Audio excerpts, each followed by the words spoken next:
ক্ষমতা পাওয়ার পরে আলীকে ডাক দিয়ে বলেছিলেন, আলী, মদিনায় যত রকমের উঁচা উঁচা কবর দেখবা, মাজার দেখবা, সব ভেঙে গুড়িয়ে দাও। কিসের মাজার? নিরাপদ জায়গা, বিড়ি আর সিগারেট খাওয়ার জন্য টয়লেট।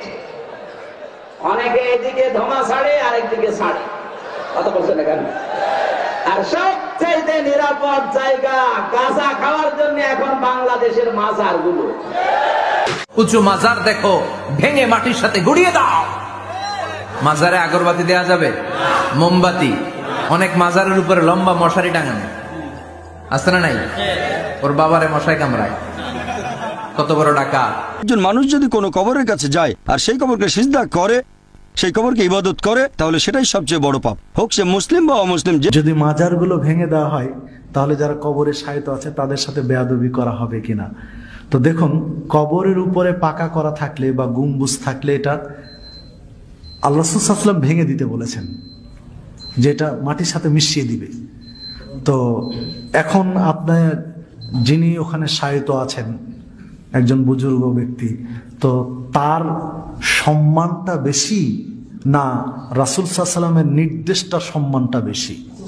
এই উপমহাদেশ থেকে শিরিক বিদাতের শিকড়, আখড়া, খানকা, মাজার ভেঙ্গে চুরমার করে নিশ্চিহ্ন করে দিতে হবে ইনশাআল্লাহ। কিয়ামত পর্যন্ত যেন মানুষ না বুঝে, ইতিহাস হয়ে যেন থাকে যে বাংলাদেশে বহুদিন পূর্বে শুনেছি শাহজালালের মাজার ছিল, এখন আর নাই। এইরকম ইতিহাস তৈরি করার দরকার। বাইজিদ বোস্তামীর মাজার ছিল, জীবনে বাইজিদ বোস্তামী দেশে আসেননি। নমরুদ নিজেকে সর্বময় ক্ষমতার অধিকারী ভাবত। নমরুদ নিজেকে অনেক, সে ধনবান, অহংকার, জ্ঞানবান, ক্ষমতাবান সবকিছু মনে করত, যেটা আল্লাহর রসুল, আল্লাহ নবী ইব্রাহিম খলিলুল্লাহ বলছেন, না, আপনাকেও সৃষ্টি করছে যে সেই আমার রব। তো কাজেই এই নমরুদে নবীর উপর অত্যাচার করছে।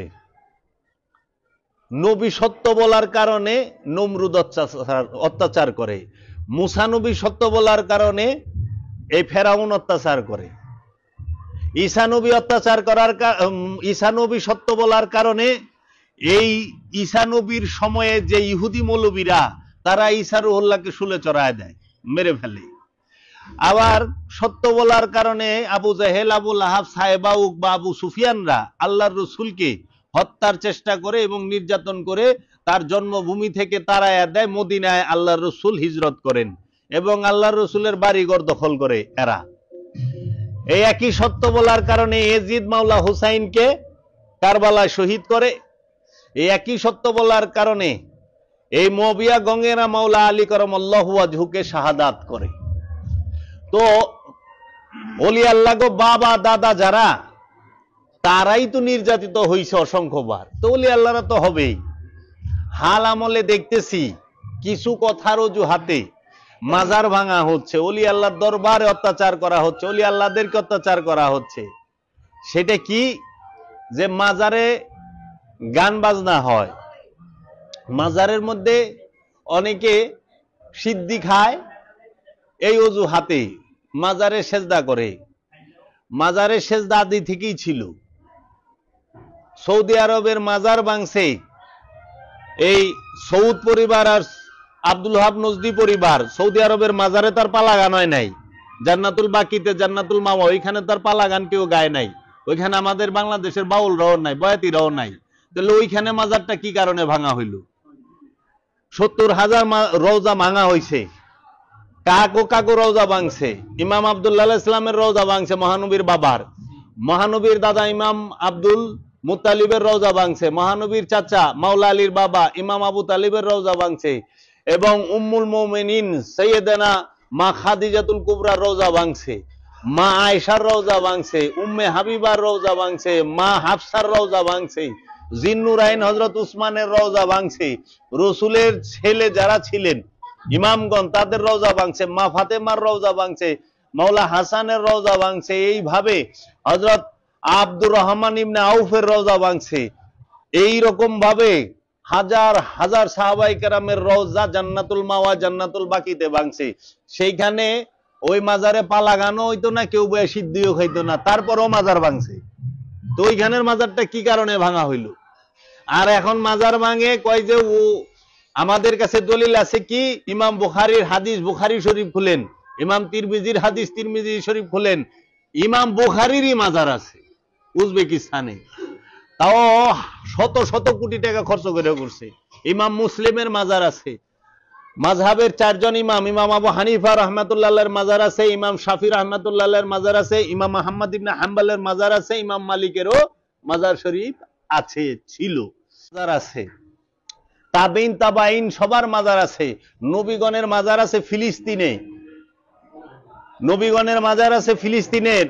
আপনি যান ফিলিস্তিনে যায়, ইসরায়েলে যান, যায় দেখবেন নবীর মাজার আছে ফিলিস্তিন আর ইসরায়েলের মধ্যেই, যায় দেখবেন। বর্তমান মা মরিয়মের মাজার আছে ইরানে, আপনার সিরিয়ার দামেস্কে মাজার আছে হযরত বেলালের, সিরিয়ার দামেস্কে মাজার আছে ইমাম হুসাইন আলাইহিস সালামের স্ত্রী মা রুবাবের। আবার আমির মুয়াবিয়ার মাজারও সিরিয়ার কবরস্থানের মধ্যে আছে। ইন্টারনেট একটু ঘাটেন, গুগলে সার্চ দেন, ইউটিউবে সার্চ দেন, বাইরে যাব, নাম লেখা গেলে সার্চ দিবেন, সেই মাজার বের হয়ে যাব। এখন বাংলাদেশের অজুহাত কি?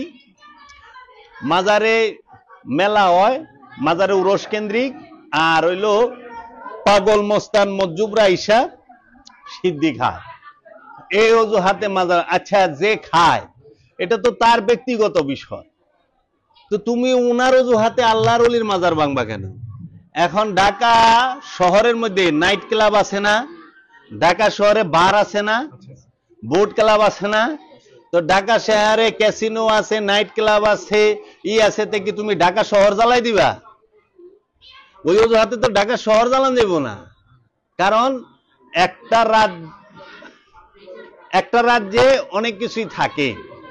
এখন যাহারা মাজার কেন্দ্রিক যে সাধু সন্ন্যাসীরা সিদ্ধি খায়, ওটা তারে জিগান যে কেন খায়। আবার আমি যদিও সাপোর্ট করি না, কিন্তু এখানে একটু কথা থাকে। আল্লাহ রাব্বুল আলামিন যে যে নিষেধগুলা করছে, ওই সমস্ত নিষেধগুলা যারা দুধ আর মধু খায় হেরা মানে না। আমি দেখছি অনেকে গ্লাস ভরে দুধ খায় না, মাওলানা সাহেবরা তো গ্লাস ভরে দুধ খায়, চামিচ ভরে মধু খায়, তাই না? এই ওহাবিরা গ্লাস ভরে দুধও খায়, চামিচ ভরে মধুও খায়। আবার এরা রু আফজাও খায় মগ বইরা। কিন্তু আপনি যায় দেখেন এরা ফেসাদ সৃষ্টি করতেছে, অন্যের হক মাইরা খাইতেছে, এতিমের নামে টাকা নিয়ে নিজের অ্যাকাউন্টে ঢুকাইতেছে। আছে আমাগো সমাজে নাই? যারা গ্লাস ভরে দুধ খায় আর চামিচ ভরে মধু খায়, হেরার সাথে সুদও খায়, ঘুষও খায়, ভাই বোনের হক মাইরা খায়, আত্মীয় স্বজনের হক মাইরা খায়। তারপরে কইলে তো সব হানে কম দেবে। বাজাইরা দোকানদার তো ভেজাল ছাড়া তেল বেচে না, আর মাপের বেলা ওজনটা কম দেয় না, হেরা গুলো গাঁজা খায় না, সিদ্ধি খায় না করলে।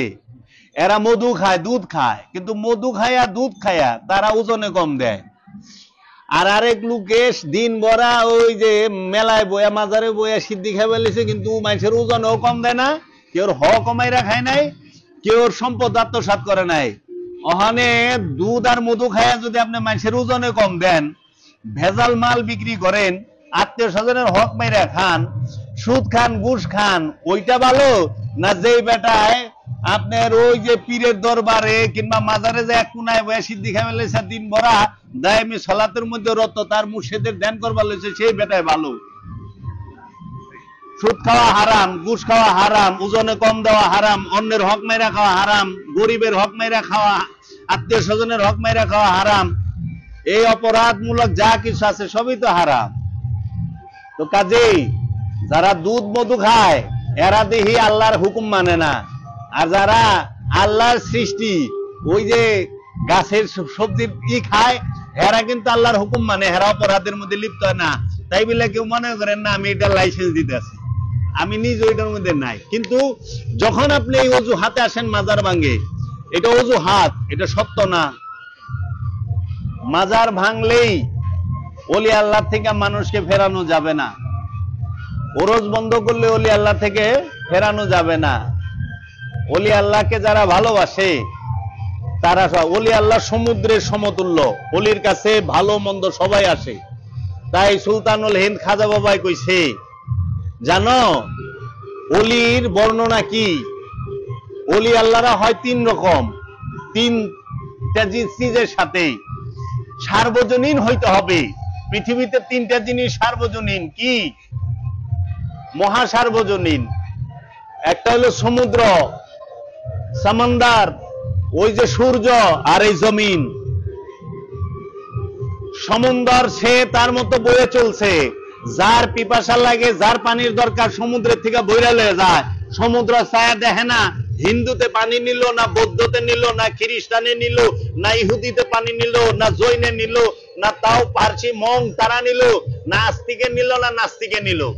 এই পানিরই সমুদ্র দেখতে যায় না, পিপাসিত লয়ে যা, দরকার লয়ে যা।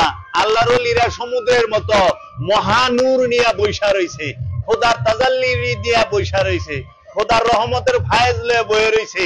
তুই কাঙ্গাল লাগবেও লয়ে যা, আয়েন থেকে যা, লোটা বইরা লয়ে যা, গটি বইরা লয়ে যা, তোর বাতি বইরা লয়ে যা, তোর যত হানি লাগবে লয়ে যা, এনে কমতি নাই।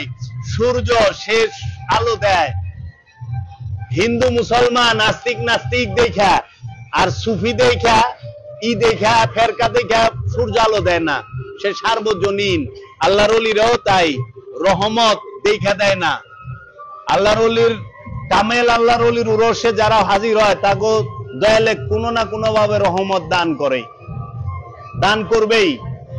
এই জমিনের মধ্যেও কে হাঁটতাছে জমিন তা দেখতে যায় না, কারণ সে সার্বজনীন। যে ওলি সার্বজনীন না সে কোনোদিন ওলি না।